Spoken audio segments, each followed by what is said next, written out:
Jimmy Kimmel called out Kanye West and Bianca Censori in his Monday night monologue for somehow more than just the Grammys red carpet. As Kimmel said in his monologue, that was the 12th craziest thing Kanye has done that week. We'll get into the other 11 and also everyone that has publicly called him out from the start. Alright, the Grammys, they were February 2nd, and like most award shows, it had its incident. There's always one. This time it happened to be before the show even started. Kanye West and wife Bianca took to the red carpet, originally both covered head to toe. Him in a full black ensemble and her in a huge furry black coat. But then, when the cameras were flashing, she dropped that coat and revealed that the only thing she was wearing, apart from her clear shoes, was a mesh mini dress, and that's it, that's all. The mesh mini dress was the same color as her skin and covered nothing, so you could see her whole body. Obviously, people are having mixed feelings about this. Some are saying that it's just fashion. The majority is saying that it's still very inappropriate. Jimmy Kimmel already addressed the incident last week in his monologue when he remarked that maybe Will Smith, who was invited to the Grammys this year, should have stormed the carpet and reenacted his Oscars controversy, but with Kanye this time. He also pointed out that time that Janet Jackson was accidentally exposed, and not even all of her, just the upper half, at the Super Bowl that one year, and she basically lost her career because of it. It's a true mark of the times, as now Bianca can be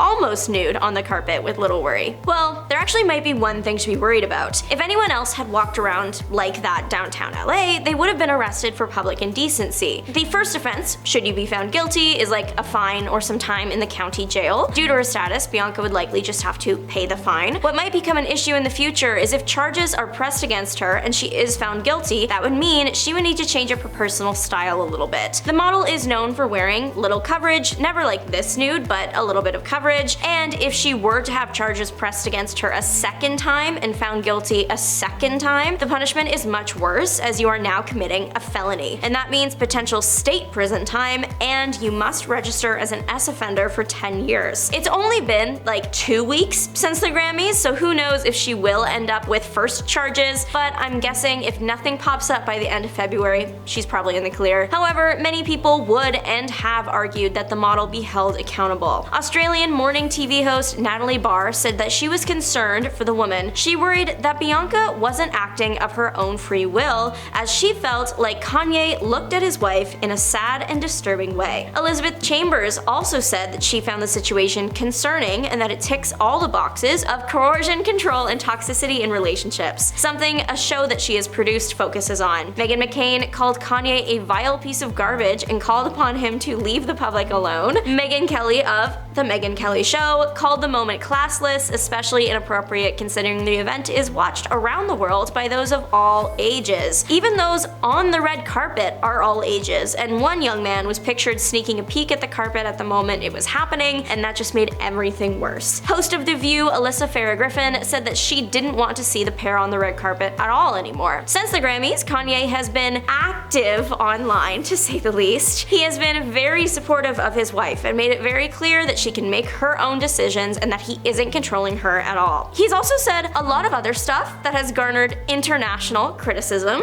bringing us back to Jimmy Kimmel. Kimmel once again brought up Kanye in his monologue this past Monday because of a peculiar Super Bowl ad. The ad featured a video of Kanye that looked like he just filmed it on his iPhone in his dentist's office. In the video, he said that he spent all his money to make the commercial on his new set of teeth. This is actually a very similar commercial to the ad he put during last year's Super Bowl, which was one that was like filmed on his phone in the car. He spent all the ad money on that TV spot, so he filmed it on his phone and told viewers to go to his website. For this year's ad, he again prompted viewers to visit his website, but instead of like regular merch and like shoes, visitors were met with one item to buy, a white t-shirt with a very offensive symbol on it. Naturally, people were pretty upset about this, and Shopify, the platform he was using to sell the shirt, removed his website shortly after. About the ad, Kimmel joked that Kanye's teeth are the one thing in his head Kimmel wouldn't replace, and at this point the rapper has become Etsy for Yahtzees. If you are unaware of Kanye's activities over the past few days, you'll want to sit down because truly, he crashed out. There's no other way to say it. I would also like to preface that if I laugh at any point, it's because everything he said is truly just really unbelievable. I can't believe it's only been 10 days since the Grammys. It feels like a year ago. When Jimmy Kimmel said that Kanye's Grammys walk was the 12th craziest thing he did that week, I know that he was just exaggerating for the bit, but what if I told y'all that after a comb through the rapper's Twitter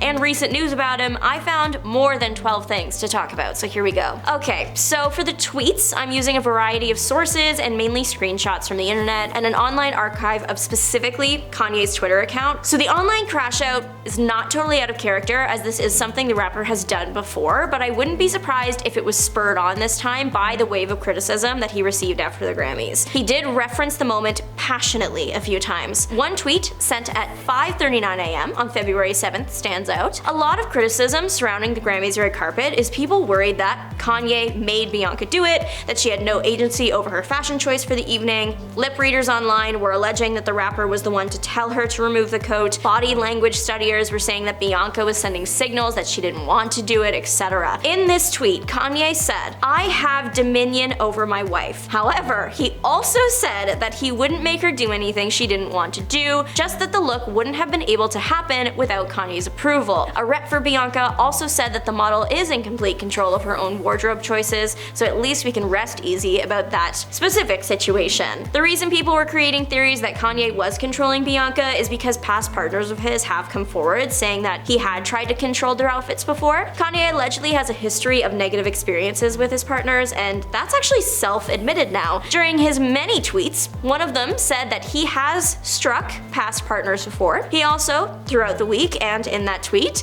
voiced his support for Sean Diddy Combs, the man currently being held for inappropriately or violently engaging with people of all ages. The man that has had about 120 victims come forward. But a quintessential part of a Kanye West Twitter rant is attacking the Jewish population. Just a lot of tweets about being a Yahtzee, voicing support and admiration for the leader of that party, even saying that we should do it like the pharaohs. This isn't the first time he's gone on a rant like this. Back in 2022, a similar situation happened, and numerous celebrities spoke out condemning his actions, especially because other self-proclaimed Yahtzees were encouraged to become more hateful with a seemingly celebrity endorsement. Kanye's ex-wife Kim Kardashian received a lot of pressure from the public to make a statement. Eventually, she did post on her Instagram story that hate speech is never okay and that she stands with the Jewish community. She didn't call her ex out directly, but literally what else could that have been about at the time? Other actors that spoke out against Kanye include Florence Pugh, Jamie Lee Curtis, Josh Gad, and the list goes on. Some other things he's tweeted about include turning down photos with Make-A-Wish kids, that the Me Too movement was the woke agenda and disrespectful to anyone who actually went through something like that. Then there were just some things that you can't help but laugh. He attacked the English language for having 3 theirs, said that no rich man is ever truly funny, only broke people can be funny, said he doesn't support ugly or fat people, and that he just isn't smart enough to do anything illegal. Then randomly, technically it's an inside joke, but way funnier out of context, between all of his Diddy and anti-Jewish tweets, Kanye randomly tweeted, "I love cutting the grass every couple years," with 3 devil emojis, and then right back to Diddy tweets. If you know, you know, but if you don't, like I did before researching this, completely out of nowhere, like why are we talking about mowing the lawn? What does it say though that him just tweeting about mowing a lawn would be believable at the time? But anyway, cutting the grass is a lyric in one of his songs. But pretty much right before he logged off and his Twitter was deactivated, he tweeted a series of links to an adult site. Yeah, remember in his Monday monologue, Kimmel said that everything Kanye tweets makes it seem like his account was hacked? Those keeping up with Kanye's numerous statements soon began posting their own warning tweets, encouraging people not to open the rapper's page. It's